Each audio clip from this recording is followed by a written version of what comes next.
எருசலேமிலிருந்து வந்திருந்த மறைமுகத்தில் சிலரும் இயேசுவிடம் வந்து கூறினர். அவருடைய சீடர்கள் தீக்கான அதாவது வலுவான கைகளால் உண்பதை அவர்கள் கண்டார்கள். பரிசேயர் என் யூத அனைவருமே தம் மூதாதையின் மரபை பின்பற்றி பெயர்களை முறைப்படி கழுவாமல் உண்பதில்லை.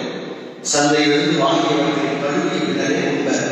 அவ்வாறே கிண்ணங்கள், பரணிகள், செம்புகள் ஆகியவற்றை கழுவுவது போன்று அவர்கள் கடைபிடிக்க வேண்டிய மரபுகள் இன்னும் பழகியுள்ளன.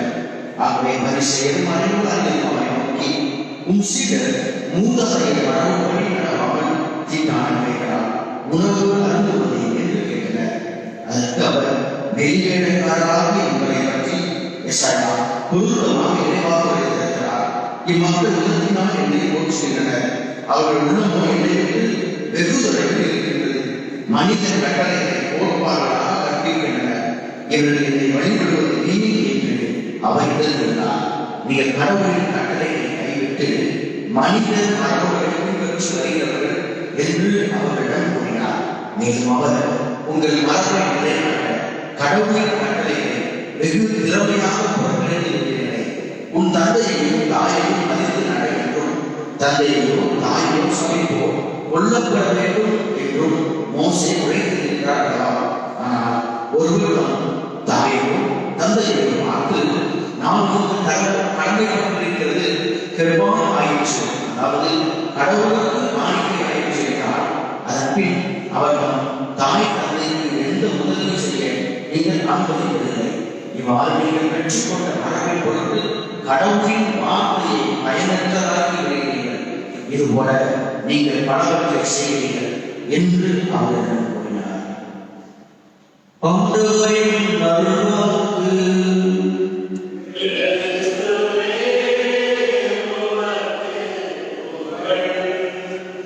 Praise God, praise God, praise God. இயேசுவே புகழ், இயேசுவே நன்றி. மரியே வாழ்க, மரியே வாழ்க. ஹalleluya, ஹalleluya. சாலமோன் 2வது அதிகாரம் 23வது வசனத்தை வாசிக்கிறோம். கடவுள் மனிதர்களை அழியாமல் என்று படைத்திருக்கிறார், வாழ்வதற்கு என்று படைத்திருக்கிறார். அவருடைய நன்மையையும் ஆட்சியையும் பங்கு கொள்வதற்காக அவர் அவர்களை படைத்திருக்கிறார். தமது சொந்த உருவில் படைத்தார். அன்புக்குரிய சகோதர சகோதரர்களே, கடவுள் எல்லாவற்றையும் படைக்கிறார். அவர் படைக்கின்ற பொழுது ஒவ்வொன்றையும் அதன் இயல்புக்கு ஏற்ப படைக்கிறார். விலங்குகளை அல்லது பறவைகளை, நீரில் நீந்துவவற்றை அல்லது மரம் செடி கொடிகளை ஒவ்வொன்றையும் அதன் இயல்பிலே படைக்கிறார். ஆனால் கடவுள் மனிதனை தனது இயல்பிலே படைக்கிறார், தனது சாயலை படைக்கிறார், தனது உருவிலே அவர் படைக்கிறார். அவர் சொல்கிறார், இதோ நமது உருவிலே மனிதர்களை படைப்போம். காரணம், நாம் கடவுளுடைய அந்த மகிமையை தாங்கியவர்களாக இந்த மனிதர்களை வாழ வேண்டும். நமக்கு இந்த வாழ்க்கை கடவுளுக்குரியதாக இருக்க வேண்டும், கடவுளாக இருக்க வேண்டும். இந்த மனிதர்களை அவருடைய பிரசன்னத்தை தாங்கியவர்களாக நம்மை வாழ வைத்திருக்கிறார். எனவே நமது இந்த மனித வாழ்க்கை ஒரு சாதாரண வாழ்க்கை அல்ல. இது ஒரு மகிமை நிறைந்த வாழ்க்கை, மாட்சி நிறைந்த வாழ்க்கை. இந்த அழைப்பை கிறிஸ்தவர்களாக வாழ நாம் பெற்றிருக்கிற அழைப்பை ஒரு விண்ணகத்தின் மகிமை மாட்சியை நாம் இந்த மனுலகத்தை பெற்றுக்கொள்ள வேண்டும். அதுதான் கடவுளுடைய திட்டமாக இருக்கிறது. கடவுள் எல்லாவற்றையும் படைக்கிறார். ஆனால் மனிதர்களை படைப்பதற்காக அவர் என்ன செய்கிறார்? ஆசீர்வதிக்கிறார். கடவுள் ஆசீர்வதிக்கிறார். ஆசீர்வதித்து வலிமை பெறுங்கள். கடவுளுக்கு ஆசீர்வாதத்தை நீங்கள் பெறுகிறீர்களே போக கடவுளின் வாழ்க்கையை என்னென்ன ஆசீர்வாதத்தை பெறுகிறார். நாம் அப்படி நினைக்கிற பொழுது அந்த ஆசீர்வாதத்தை நான் பெருகிக் கொண்டே போயிருக்கிறேன். அந்த வாழ்க்கையை ஆசீர்வாதம் குறைந்து கொண்டே போகிறதா? கடவுள் நம்மை வலிமை பெறுவதை செய்தார் என்றால் கடவுள் நிறைய ஆசீர்வாதம் தந்திருக்கிறார். அந்த ஆசீர்வாதத்தை பெறுங்கள், ஆசீர்வாதத்தை பெறுங்கள். பெருகி இந்த பூமியை நிரப்புங்கள். கடவுளின் ஆசீர்வாதத்தால் நிரப்புங்கள். கடவுளுடைய மகிமையை மாட்சியாக நிரப்புங்கள். எல்லாவற்றையும் உங்களுக்கு கொடுத்திருக்கிறார். நாம் படைத்தது எல்லாம் உங்களுக்காக. இந்த உலகம் எல்லாம் நமக்காக கடவுள் படைத்தார். இந்த உலகத்தை நமக்காக படைத்திருக்கிறார். இந்த உலகத்தை நீங்கள் பயன்படுத்துங்கள், அழிக்காதீர்கள். இயற்கையை நீங்கள் பயன்படுத்துங்கள், பண்படுத்துங்கள். அப்பொழுது அது உங்களுக்கு பலனை தரும். ஆக இயற்கையோடு ஒன்றிய வாழ்வாக இறைவன் படைத்திருக்கிறார். எல்லாவற்றையும் உங்களுக்கு நான் கொடுத்திருக்கிறேன். மரம், செடி, கொடியிலிருந்து வருகின்ற பழங்கள், காய்கள், கனிகள், இந்த விலங்குகள் எல்லாவற்றையும் உங்களுக்கு நான் கொடுத்திருக்கிறேன் என்று ஆண்டவர் சொல்கிறார். ஆக கடவுள் படைத்தவற்றில் எதுவும் தீங்கு அல்ல, எதுவும் தீங்கு அல்ல. பல மனிதர்கள் கேட்பது, குறிப்பாக கிறிஸ்தவ கத்தோலிக்க மக்கள், கிறிஸ்தவ மக்கள் கேட்பது, இந்த உணவை சாப்பிடலாமா, அந்த உணவை சாப்பிடலாமா, இந்த கறி சாப்பிடலாமா, அந்த கறி சாப்பிடலாமா என்று கடவுள் எல்லாவற்றையும் மனிதர்கள் காப்பாற்றிருக்கிறார். எதுவும் தீங்கு என்பது அல்ல, கடவுள் தீங்கு அல்ல, மனிதர்களாகிய நாம் உருவாக்கி கொண்டதால். அதைத்தான் இன்றைய நற்செய்தி வாசகத்துல ஆண்டவர் இயேசு கிறிஸ்து அவர் பரிசேயர்களுக்கும் சதுசேயர்களுக்கும் தெளிவாக சொல்கிறார். நாம் கடைபிடிக்க வேண்டியது இந்த மரபு அல்ல, சட்டங்கள் அல்ல, மாறாக கடவுளின் சட்டங்கள், கடவுளின் கட்டளை, கடவுளுடைய வார்த்தை. கடவுளுடைய வார்த்தையை நீங்கள் பற்றி கொள்ளாமல் நீங்கள் உருவாக்கிய மரபுகளை, சட்டங்களை, நீங்கள் உருவாக்கிய வழிபாடுகளை பற்றி பிடித்துக் கொண்டீர்கள். கடவுள் கொடுத்தது 10 கட்டளைகள் மட்டும்தான். ஆனால் இந்த பரிசேயர் சதுசேயரை 613 சட்டங்களாக, ஒவ்வொரு சட்டத்திற்கும் இப்படி அப்படி இப்படி என்று ஒவ்வொரு சட்டத்திற்கும் அவர்கள் இளங்கள் சொல்லி 613 கட்டளைகளாக மாற்றி மக்களை சுமை சுமத்தினார்கள். அதனால் சொன்னார்கள், சுமை சுமந்து போரை எல்லோரை நினைவார்கள். கடவுள் நம்ம சுமைகளை சுமக்கிறதாக இருக்கிறார், நமது தேவைகளை அறிந்தவராக இருக்கிறார், நம்மை ஆசீர்வதிக்கிற தேவராக இருக்கிறார். சொன்னார்கள், வெளியிலிருந்து உள்ளே போல் மனிதனை தீட்டுப்படுத்தாது, எந்த உணவும் மனிதனை தீட்டுப்படுத்தாது. நாம் சாப்பிட உணவுதான் மனிதனை தீட்டுப்படுத்தாது. மாறாக உள்ளிருந்து வெளியே வர்றது பொறாமை, வஞ்சனை, பிறரை பற்றி தவறாக பேசுவது, நமது தீய எண்ணம், விபச்சார எண்ணங்கள், இவைதான் மனிதனை தீட்டுப்படுத்தும். ஆக எனக்குள் இருக்கின்றது, எனக்குள் இருக்கிற பொறாமை, பார்த்தவுடனே வருகிற கோபம், ஒருத்தரை பார்த்தவுடனே வருகிற அந்த உணர்ச்சி, ஒருத்தரை பற்றி பேசுகின்ற தவறான பேச்சுகள், அந்த பொறாமை பேச்சுகள், புரணி பேச்சுகள், இவைதான் என்னை தீட்டுப்படுத்தி. உணவு அல்ல, எந்த உணவை சாப்பிடலாம், எந்த உணவும் மனிதனை தீட்டுப்படுத்துவதில்லை. ஆனால் அந்த உணவுகள் அது மனதை இடத்திற்கு செல்கின்றன. உள்ளே இருந்து உங்கள் உள்ளத்தை தூய்மையாக வைத்திருங்கள். உணவுகளை அல்ல, கைகளை, கால்களை அல்ல, உணவுகளை காய்கறி வாங்கி அரசுவது அல்ல, பாத்திரங்களை அரசுவது அல்ல, மாறாக உங்கள் உள்ளம் தூய்மையாக இருக்கட்டும். அதை காண்கிறீர்கள். 2 எடுத்துக்காட்டுகளை சொன்னார். அதற்கு ஒன்று, பெற்றோரை மதியுங்கள். அவர் 2 கட்டளை, ஒரு கட்டளை சொல்றாரு, தாய் தந்தையை மதித்து நடக்க சொல்லியிருக்காரு. ஆனா நீங்க என்ன செய்றீங்க? கடவுளுக்கு அந்த கொடுக்க வேண்டிய அந்த மதிப்பை, மாண்பை பெற்றோருக்கு கொடுங்கள் என்று ஆண்டவர் சொல்லியிருக்காரு. ஆனால் அவர்களை புதிய மனிதரை பார்ப்பதில்லை, அவர்களை மதிப்பதில்லை. பெற்றோர்களை மதிப்பது என்பது ஆண்டவர் ஒரு பிள்ளைகளுக்கு கொடுத்திருக்கிற மிகப்பெரிய பாக்கியம். ஏன்னா 10 கட்டளையில இந்த ஒரு கட்டளை தாய் தந்தையை மதிப்போர் தங்கள் வாழ்நாளை கூட்டிக் கொள்கிறார்கள். நீண்ட நாள் நிம்மதியோடு மகிழ்ச்சியோடு நோயில்லாம வாழணும்னா ஒரே நோய்தான், பெற்றோரை மதியுங்கள், பெற்றோரை மதியுங்கள். சிறப்பு வாசகம், தந்தையரை மதிப்பது, தாயை ஆட்சிமைப்படுத்துவது, தங்கள் பாவங்களுக்கு கருவாய் தேடிக் கொள்வது. ஆசிரியர்கள் செய்வதை போல, ஆசிரியர்கள் செய்து எப்படி என் பாவங்களை நான் கழுவி கொள்கிறோம், அதே போல பெற்றோரை, தாயை, தந்தையை மதித்து அவர்களுக்கு தெரியவில்லை செய்வது பாவங்களை கழுவி கொள்வது கிடையாது. இரண்டாவதாக அவர்கள் செய்வது அனைத்தும் வெற்றி பெறுவார்கள். அவர் பெற்றோருக்கு ஆண்டவர் அத்தகைய மதிப்பை, மனிதத்தையை அவர் கொடுக்கும்படி கேட்கிறார். அவர்கள் என்ன செய்தார்கள்? பெற்றோரை, புதிய பெற்றோருக்கு கொடுக்க வேண்டிய பணம், பராமரிப்பை அவர்கள் கடவுள் கொடுத்த கேட்காதீர்கள் என்று நகரை ஒதுக்கி கொண்டார்கள், ஏமாற்றிக் கொண்டார்கள். ஆனால் அவர் சொன்னார்கள், கெர்பான் அப்படி ஒரு காணிக்கையை ஆண்டவர் கொடுத்துட்டேன் அப்படின்னு சொல்லிட்டு ஒரு பெற்றோர் பண்ணிக்காம பண்ணிக்கிற அதுவா, அது தீமை என்று ஆண்டவர் சொல்கிறார். ஆக கடவுள் நம்மை அவருடைய பிள்ளைகளாக ஆசீர்வாதத்தின் பிள்ளைகளாக அடைந்திருக்கிறார். நன்மை தேவன் எதிராக நம் ஒவ்வொருவரையும் நிறைவாக ஆசீர்வதிக்கட்டும். அவருடைய ஆசீர்வாதத்தை பெருக்கிக் கொண்டே போவோம். அந்த வார்த்தைகள் தான் நமக்கு ஆசீர்வாதத்தை பெருக்கக்கூடிய அதிகப்படுத்தக்கூடிய வழியாக இருக்கும். இறை வார்த்தையின்படி மாறும் இறை ஆசையை பெற்றுக் கொள்வோம். ஆமென்.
உங்களை தூய்மைப்படுத்த ஒப்புக்கொடுக்கிறோம்.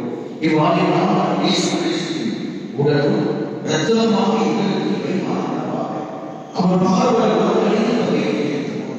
அப்பத்தை எடுத்து செலுத்தி அதை பெற்று தம் சீடர்களுக்கு அழைத்து அவர் கூறினார்.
ஒருவருக்கொருவர் பேசினாவே பேசினார்.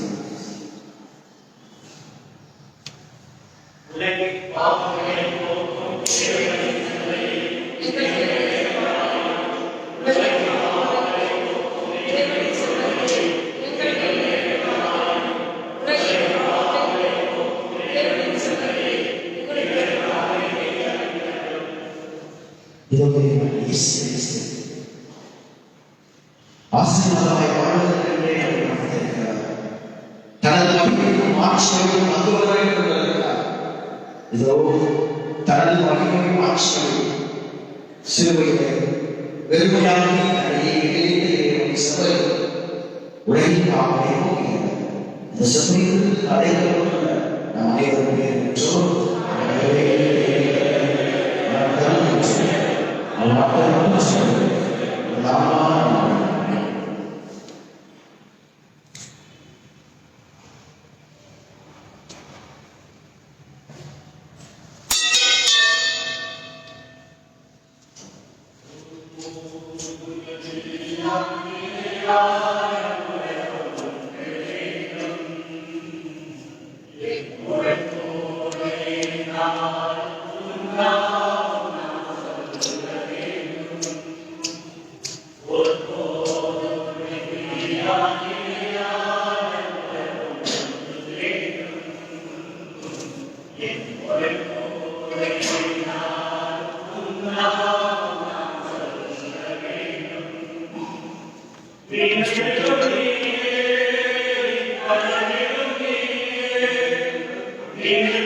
நன்றி கூறுவோமாக.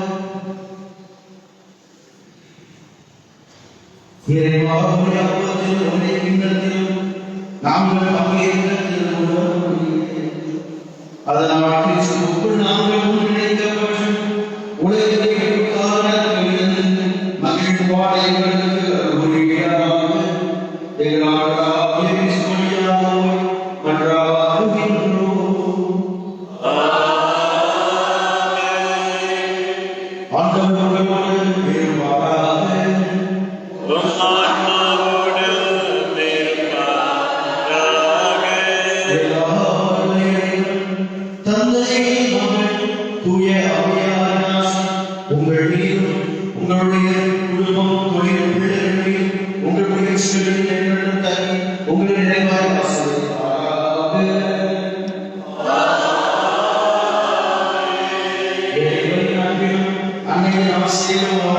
சென்று வாழும்